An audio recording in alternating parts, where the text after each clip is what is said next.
Bonjour à tous. Aujourd'hui, vous allez voir, je vais vous présenter un témoignage d'une personne pendant l'émission. Une personne qui était devant l'impossible, devant la mort. Elle était condamnée. Mais un jour, le miracle a été réalisé dans sa vie.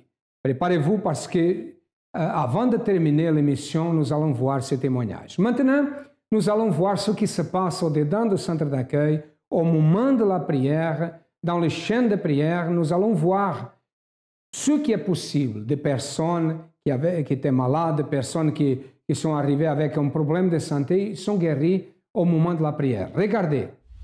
Qu'est-ce qui s'est passé, monsieur? Donc, j'avais une douleur dans ma colonne vertébrale. Douleur, quand vous êtes arrivé, vous aviez de douleur dans la colonne vertébrale? Oui. Qu'est-ce qui s'est passé? Aujourd'hui, après la prière, elle est partie. Au moment de la prière, c'est passé? Oui, elle est partie. Faites un mouvement pour que nous... Hein? Vous sentez de douleur, non? Non. C'est passé? Amen. Guéri, au nom de Jésus. Vous, madame, qu'est-ce qui s'est passé? C'est deux yeux, ça fait une semaine, deux yeux qui vont brûler. Et puis parfois, j'entendais quelque chose qui dans mes oreilles. Alors j'ai toujours prié toute seule. Mais quand on dit de prier, jamais vu. C'est passé, le problème? Depuis ce matin, il va fermer, là où pas ouvrir. Quand je le mets trop, déjà fermé. Vous êtes bien maintenant? C'est le miracle. Amen. Grâce à Dieu. Vous pouvez partir. Vous, madame, qu'est-ce qui s'est passé? Tournez-vous comme ça. J'avais 2 hernies discales et le pasteur... L'hernie discale? Oui. Dites-moi une chose. Quand vous êtes arrivé ici, vous aviez de douleurs? J'avais des douleurs. J'ai passé un scanner et ils ont trouvé 2 hernies discales. Une à droite et une à gauche. Quand le pasteur a prié avec le manteau? Et le mal, il est passé. Non, vous n'avez pas... Si vous avez une hernie discale, faites comme ça. Faites le mouvement. Levez-vous. Faites un peu comme ça. C'est passé? Oui. Amen. Grâce à Dieu. Amen. Vous êtes au centre d'accueil depuis combien de temps? 2011. Quel était le problème de santé? Et j'avais un problème d'hernie discale. Hernie discale? Oui, d'une... OK. À quel niveau, ça veut dire, l'hernie discale était déjà une chose difficile? Vous avez des difficultés à marcher? Oui, bon, j'avais du mal à marcher, mais quand je venais, ça allait. J'avais une hyperflexion flexion du coccyx. Donc, je ne pouvais pas m'asseoir. Donc, j'étais déjà accommodée avec. Qu'est-ce que le médecin dit par rapport à ça? Il fallait, si on m'opérait, il aurait fallu au moins 6 mois. Et je ne pouvais pas accepter l'opération. Elle était condamnée à être opérée, n'est-ce pas? Oui, c'est ça, évêque. Qu'est-ce qui s'est passé? Et je m'étais déjà accommodée avec mon mal. Et les personnes qui me connaissent me voyaient parce que je ne pouvais pas m'asseoir pour me coiffer. C'est pour cette raison que je faisais toujours des fils sur ma tête. J'avais toujours des couettes. Et j'étais guérie. Je ne me suis même pas rendu compte que j'étais guérie. Et un jour, j'étais en train d'évangéliser. Et subitement, je me suis retrouvée en train de parler de ma guérison. Je ne sais pas comment c'est venu. Et c'est après que je me suis rendu compte, ah oui, donc je suis guérie. Vous ne sentez plus de douleur? Je ne sentais plus. Amen. Grâce à Dieu. Que Dieu continue à vous bénir. Qu'est-ce qui s'est passé? Mon fils, c'est un monsieur qui a 32 ans aujourd'hui. Et depuis 8 ans, après son mariage, un mariage vraiment raté, il a commencé vraiment à avoir des graves problèmes de santé encore. Les médecins, les médecines, les médicaments, ça n'a jamais rien donné de bon. Mon fils, ces derniers mois, il a maigri de 20 kilos et il ne se tenait plus debout. Et depuis une semaine que j'ai le manteau et je priais Dieu parce que mon fils, il a toujours eu des malaises. Mais je demandais Dieu. Parce que chaque fois qu'il avait des malaises, j'appelais les pompiers. Mais entre-temps, quand les pompiers arrivaient, mon fils, il s'est réfugié dans sa chambre et refusait d'être hospitalisé. Je l'ai ramené à l'hôpital. Donc, toute la nuit de vendredi, samedi, dimanche, lundi, il était donc dans le coma. Aujourd'hui, je pars pour aller voir donc des nouvelles de mon fils à l'hôpital. Voilà que mon téléphone il sonne. À la grande surprise, une voix d'un jeune homme, une voix angélique que je n'ai pas reconnue. Mon fils. Je suis allé voir mon fils, il tient debout. Amen. Amen. Grâce à Dieu. OK? Que Dieu continue à vous bénir. Amen. Une semaine. Amen. C'est ça qui se passe quand nous pratiquons la foi. Des personnes qui n'ont pas de solution, qui avaient un problème, et au moment de la prière, elles sont guéries, elles sont délivrées. Mes amis, La foi réalise des choses que ni la science, la médecine, rien peut faire. Quand c'est impossible pour la science, la foi fait que ça soit possible. C'est biblique. La Bible nous enseigne ça. Christ a dit, tout est possible à celui qui croit. N'importe quel est le problème que vous avez dans votre vie. Vous avez déjà frappé beaucoup de portes. Vous avez reçu des nouvelles qui disent, non, on n'a pas de solution. C'est impossible. Et là, une voix qui parle et dit que vous n'allez pas réussir. Autre voix qui dit que c'est le destin, que vous êtes destiné dans la souffrance. Des amis qui vous disent que, attention, tu dois vivre comme ça. Tu dois respecter ça. La vie, c'est comme ça. Même des religieux qui disent peut-être, ah, Jésus a beaucoup souffert et nous devons souffrir aussi. Ça, c'est mensonge. Excusez-moi, ça, c'est mensonge des forces spirituelles du mal. Toujours, il y a une solution. Il y a toujours une solution pour le problème. Et la réponse pour cela, la preuve de ça, sont les témoignages qui se passent ici dans cette émission. Regardez cette histoire. Et du coup, c'est elle qui fait que je ne supportais pas la présence de ma mère. Le fait que je la voyais, en fait, je souhaitais sa mort. En fait, je lui disais, hein, mais elle aussi, c'était pareil. C'était vice-versa. Et qui fait qu'à l'école, ça n'allait pas. Je travaillais bien, mais ça n'allait pas. C'était des disputes avec les profs. Tout le temps pareil. Et en fait, ça a engendré dans ma vie sentimentale, puisque voilà, j'ai dû faire des choses qui ne fallait pas, bien sûr. Et aussi, il y a eu des problèmes au niveau santé, qui fait que j'ai eu une scoliose sans savoir comment c'est arrivé, qu'est-ce que ça a déclenché, ou je ne sais plus quoi. Et en fait, cette scoliose, je ne pouvais rien faire. Même les médecins me disaient comme quoi je ne pouvais pas faire des métiers où il fallait que je reste tout le temps debout, ou que je ne pouvais pas mettre des talons, ou tous les trucs que je devais me faire opérer en fait. Cette maladie, c'était des douleurs tout le temps. Peu importe que j'étais allongée, assis ou que j'étais debout, c'était des douleurs insupportables. Avec les problèmes de santé avec ma mère, sauf qu'avec les amis, j'avais toujours le sourire. J'étais tout le temps souriante, j'expliquais jamais ce qui se passe à la maison, même si voilà, ça allait un peu plus loin, puisque ma mère, elle montrait à tout le monde qu'elle me frappait, qu'on se disputait, oui. Mais je ne montrais pas qu'à l'intérieur de moi, ça n'allait pas, qu'il y avait une souffrance.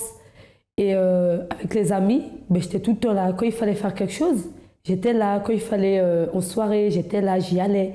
Mais quand je rentrais à la maison, c'était, je m'enfermais. J'étais tout le temps dans ma chambre, dans mon coin, à repenser à ma vie, quoi. Et je me disais aussi, pourquoi je vivais. En fait, je me questionnais.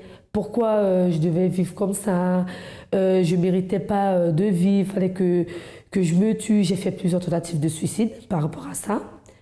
Même quand je faisais ma tentative de suicide, mais je ne voyais pas le résultat. Je dis, mais c'est pas possible. Je fais en sorte pour qu'une voiture meurtre, mais en fait, la voiture m'évitait. Je dis, mais c'est pas possible. Je ne comprenais pas en fait. Au niveau professionnel, ça n'allait pas. Malgré que j'ai fait des stages, j'ai fait des formations pour trouver un travail, ça n'allait pas. À chaque fois que je déposais des CV, c'est comme si là où je déposais, ils n'avaient pas besoin de personne. Pourtant, ils cherchaient. Mais pour moi, non. Pour moi, il n'y avait pas de solution, quoi. Et dans ma tête, c'était vas-y, jette-toi, tue-toi. C'était que des trucs, c'était que des pensées négatives. Et je vivais avec ça tout le temps. Jeunes de Jésus. Comment participer? Vous devrez vous abstenir de toute information non chrétienne, divertissement, télévision, internet, jeux, musique, cinéma, films, séries et tout autre type d'informations qui ne se réfèrent pas à Dieu pendant 40 jours. Durant cette période, vous devrez chercher à vous impliquer dans les choses qui contribuent à développer votre foi, comme la lecture de la Bible et des livres qui sont à votre disposition au centre d'accueil. Assistez aux émissions de l'Église à la télé ou sur Internet. Lisez quotidiennement le blog de l'évêque Macedo, de l'évêque Julio et de l'évêque Victor. Vous pourrez aussi trouver des contenus spirituels sur notre site centredaccueil.net et sur tous les réseaux sociaux de l'Église, des informations qui édifieront votre relation avec Dieu. Vous qui êtes triste, déprimé, fatigué des religions et des promesses qui ne s'accomplissent pas, noyé dans les problèmes et les préoccupations, vous avez le désir de connaître le Dieu véritable pour atteindre la transformation complète dans votre vie. Participez à ce propos de foi, Jeûne de Jésus, du 10 juin au 20 juillet. Le début d'une nouvelle génération. Centre d'accueil. Nous croyons en vous comme personne. C'est comme ça qu'Aline est arrivée au centre d'accueil. Elle avait une maladie, scoliose, qui provoquait des douleurs terribles. Sa mère ne supportait pas sa présence, la présence d'Aline, de sa fille. Elle a même essayé le suicide. Elle était quelqu'un qui n'avait pas la joie de vivre. Parce que quand une personne arrive à la pensée de suicide, ça veut dire qu'elle est presque au bord de l'abîme. Et beaucoup de personnes sont dans cette situation, peut-être vous, peut-être quelqu'un de votre famille, peut-être un ami, peut-être des personnes que vous connaissez.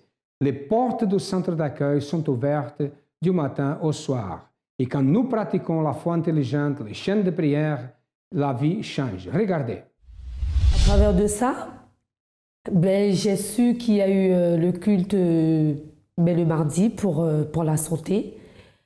Et de là, j'ai commencé les chaînes de prière du mardi, en fait. Et quand j'ai compris qu'il y avait une solution, en fait, au problème que j'avais, problème de santé, du coup, alors j'ai fait quoi? J'ai fait les chaînes de prière. Je me suis, tout ce que en fait, le pasteur il disait, je faisais. Même si j'avais les douleurs, je mettais dans ma tête que j'étais guérie. Je mettais dans ma tête que j'avais rien. Et pourtant, les douleurs étaient là. Je les sentais, mais j'étais obligée d'être positif. Et du coup, j'ai continué, je ne sais plus jusqu'à quand, mais j'ai persévéré. J'ai continué, en fait, dans cette chaîne de prière. De la famille, comme j'avais dit précédemment, qu'avec ma mère, ça n'allait pas. Du coup, je me suis dit, je vais me lancer, en fait, pour la famille, pour que je puisse au moins pardonner à ma mère. Je venais, en fait. Et quand j'ai vraiment compris qu'il fallait faire un vœu pour la famille ou un sacrifice, moi, je me suis lancée. J'ai fait un vœu, bien sûr, avec Dieu, pour changer en fait la situation avec ma mère, parce que nos relations mère-fille ne devaient pas être comme ça en fait, devait avoir une complicité, une sorte de lien que partage une mère et une fille en fait. Et du coup j'ai fait disons un vœu, en demandant à Dieu de changer d'abord moi, déjà mais à l'intérieur de moi, et en fait de transformer la haine que j'avais pour ma mère en amour en fait, que ça soit rempli d'amour que de haine. Et le vendredi aussi faire la chaîne de délivrance. Pourquoi? Parce que en fait, je peux dire la nuit, je faisais, je vais pas dire des rêves bizarres, mais c'était plus des cauchemars en fait que je comprenais pas. Le jour d'aujourd'hui, je peux dire que au niveau santé, je vais super bien. Mais la scoliose partie. Et en fait, au niveau familial, ça va mieux. Ça va mieux avec ma mère. En fait, je peux tout lui dire. Tandis qu'avant, il fallait cacher. Mais là, je peux lui parler de tout et de rien. Et au niveau professionnel, je peux dire aujourd'hui, je travaille. Dieu m'a ouvert des portes en fait. Non, il n'y a plus de cauchemars. Je dors, oui, je fais des rêves, mais le lendemain, je me rappelle plus de ce que j'ai rêvé, bien sûr. Mais je dors bien. Il n'y a plus d'envie de suicide. Envie de suicide, c'est du passé, tout ça. Alors, le centre d'accueil, représente, mais pour moi, ça représente beaucoup. Hein. Ça représente une école où on apprend à développer notre foi, à grandir, à comprendre qu'en fait, il y a une solution. Il y a une solution, mais pour tout. Peu importe le souci qu'on a. Mais aujourd'hui, je suis heureuse d'être au centre d'accueil, parce que si j'étais pas au centre d'accueil, je ne sais pas où je serais en fait. Je serais peut-être, déjà j'étais dans un trou. Là, j'allais peut-être être dans un trou plus profond, ou même la terre m'aurait déjà couvert. Aujourd'hui, elle est une personne heureuse, guérie, complètement guérie, réalisée professionnellement, n'a plus l'envie de suicide. Et elle dit que le centre d'accueil le montre comment vivre la vie, une vie heureuse. Le centre d'accueil l'a montré à travers les chaînes de prière, tout a changé. Et votre vie peut changer aussi. Nous sommes en train de vivre la campagne d'Israël au temple de Salomon, la plus grande campagne de tout le temps, où des gens présentent des sacrifices, mais aussi réalisent ces rêves. Si vous êtes quelqu'un, vous qui avez un rêve, un projet, et apparemment c'est impossible, sachez que tout est possible. À travers la campagne d'Israël, tout est possible. Écoutez cette histoire. Comment était votre vie avant d'arriver au centre d'accueil? Ma vie était vraiment un échec avec. C'était vraiment... Le mot échec était vraiment petit. Sans vie. Une vie détruite. Une vie amère, une vie de honte. C'était vraiment le désordre. Et à tel point que j'en pouvais plus, je suis retourné en Côte d'Ivoire parce que étant en Côte d'Ivoire, j'avais une affaire. C'est-à-dire, je suis venu en France parce que je voulais avoir une vie meilleure. Mais c'était le contraire de tout. Et en 2001, je suis rentré, dit c'est bon, la France, j'ai laissé tout tomber. Je suis parti. J'ai dit c'est bon.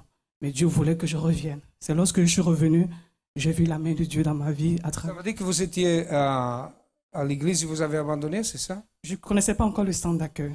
Je ne connaissais pas encore le centre d'accueil, donc je ne pouvais plus. Je suis rentré à Abidjan et c'est là-bas que j'ai connu l'église et je suis revenu en France. À Djamé? À Djamé. Et je suis revenu. 120 logements? Ouais, c'est ça. Et je suis revenu en France et en ce moment-là que ma vie a commencé à prendre vraiment une tournure. Et il y a une personne qui m'a évangélisé. Je suis venu au centre d'accueil sur Paris et j'ai vu la gloire de Dieu. Je me sentais bien. J'ai commencé à voir le bout du tunnel, mais ce n'était pas ça. C'est en ce moment que j'ai découvert que j'étais malade, que j'étais séropositive. Séropositive. Silence. Elle a découvert qu'elle était séropositive. Vous avez fait un examen. Un examen, j'étais là. Qu'est-ce que le médecin, ou je ne sais pas si c'était le médecin ou l'infirmière, qu'est-ce qu'il vous a dit? Ils ont vu l'examen, j'étais malade, j'avais le sida, donc il fallait prendre les traitements pour que ça ne se développe pas. Et je n'avais jamais accepté, donc du coup j'ai déchiré le papier et je me suis barré, j'ai changé d'adresse pour ne pas qu'on me retrouve. Quand elle a reçu ça, elle a dit, je n'accepte pas, mais la vérité c'est qu'elle était séropositive. Amen. Quand quelqu'un reçoit une nouvelle comme ça, elle pense c'est fini. La mort est là au-dedans de moi, n'est-ce pas? C'est ça que vous avez pensé? Je me suis dit, mais Dieu m'a trahi parce qu'on m'a dit de revenir, que ma vie était en France. Et je reviens à nouveau pour la deuxième fois et je découvre que je vais mourir. Il aurait pu me laisser mourir en Côte d'Ivoire. Au moins, j'avais ma famille, j'avais tout le monde. Mais en France, ici, comment je peux venir mourir? C'est ici que j'ai découvert que j'étais malade. Ok. Qu'est-ce qui s'est passé? Et quand j'ai connu le centre d'accueil, je suis arrivé en plein ici à travers la campagne d'Israël. J'ai entendu des témoignages que seul le sacrifice pouvait répondre aux grandes choses. Et là, je dis, Seigneur, j'avais rien, mais j'avais vraiment des moyens parce que, étant dans mon passé, j'avais des bijoux de valeur, des diamants et tout. Je dis, Seigneur, peu importe, parce que de toute façon, même que j'ai ces diamants, je vais mourir, ça ne sert à rien. J'ai tout vendu et j'ai déposé sur l'autel de Dieu. Qu'est-ce qui s'est passé? Et quand j'ai déposé sur le champ, je ne me suis pas rendu compte que j'étais guéri. Mais j'avais une paix à l'intérieur de moi, j'avais la joie de vivre. Tout est là, j'avais la joie de... Tout est là quoi? C'est déjà ma vie dans le passé parce que avant de venir... C'est le papier, n'est-ce pas? Ça dit que négative. Ça, c'est l'hôpital d'abord. Ceux qui ont détecté que j'étais malade, l'hôpital du Perpétuel Secours à Levallois ont détecté que j'étais malade. Et quand j'ai commencé à me sentir bien, que l'homme de Dieu a dit non, si vous êtes guéri, vous devez attester auprès du médecin pour voir réellement si vous êtes guéri. Là, j'ai dit, oh là Seigneur, ça c'est vraiment nos défis. Mais Dieu voulait vraiment montrer sa gloire. Et j'ai appelé le médecin qui s'occupait de mon dossier. Il me dit, mais Madame Akoto, on vous cherche depuis longtemps. Vous faites partie des personnes qui ont été sélectionnées. Je lui ai dit, ok, j'arrive.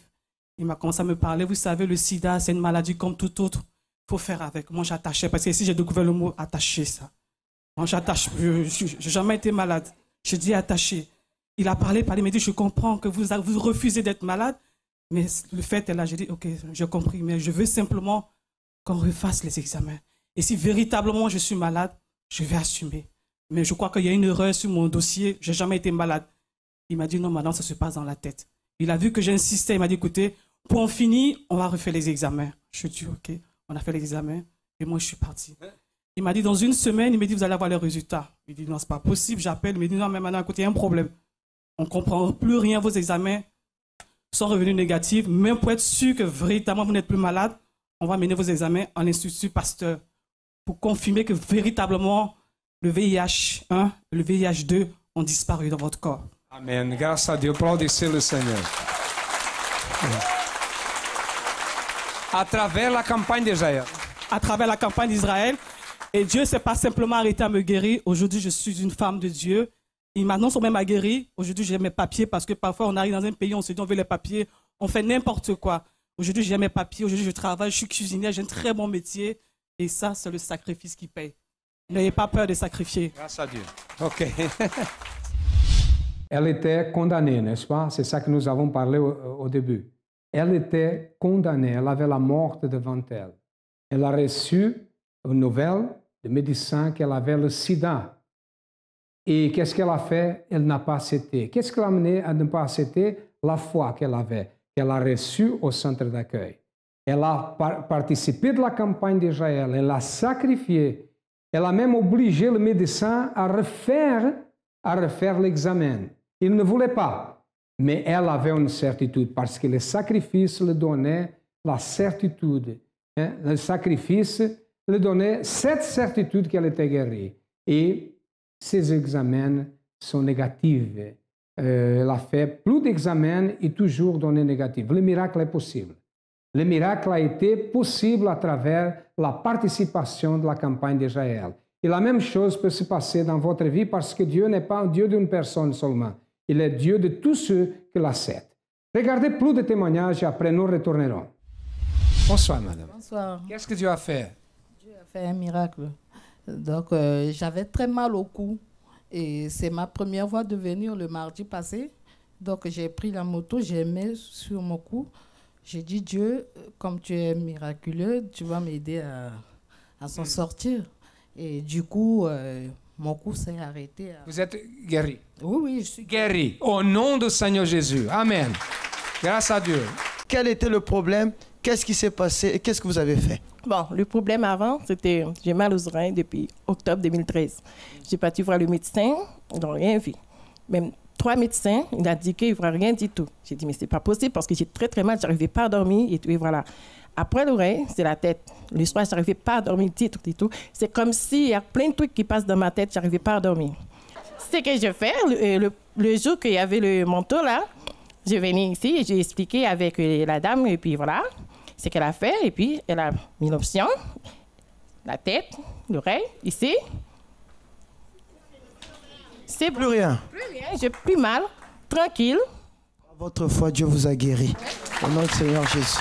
Les jours de manteau, on est rentré, j'ai pris le manteau, j'ai mis sur le cœur de Joël. J'ai dit, je vais te mettre le manteau que tu dors. Parce que Joël, depuis il est né, il ne dort pas. Même, Joël, c'est votre fils? Mon fils. Okay. Même, il prend les médicaments pour dormir. À des fois, ça marche, à des fois, ça ne marche pas. Vous pouvez donner les médicaments, des fois, ça ne marche pas. Mais depuis, j'ai eu le manteau. Et vous avez utilisé le manteau? Oui, j'ai mis sur Joël. À chaque fois, on vient dormir. Okay. Il dort? Oui, Il est guéri. Oui. Amen. Il m'a même réveillé. À 2009, j'avais fait AVC. À 2011, j'avais fait AVC. Donc, oui. Vous aviez un problème dans le pied? Oui. Donc, qu'est-ce qui s'est passé? J'ai resté jusqu'à 3 heures du matin en train de travailler. Je n'ai pas eu mal du tout. Et vous êtes bien? Oui, je suis Quel bien. est le pied, là? Ça. Fait comme ça et ça. Il Amen. y avait même les os qui sortent là. Il n'est plus. Maintenant, c'est pareil, oui. Guéri au nom du Seigneur Jésus. Amen. Voilà, ce sont les facts, ce sont des choses qui vraiment se passent. Qu'est-ce que nous pouvons dire? À travers la foi, tout est possible.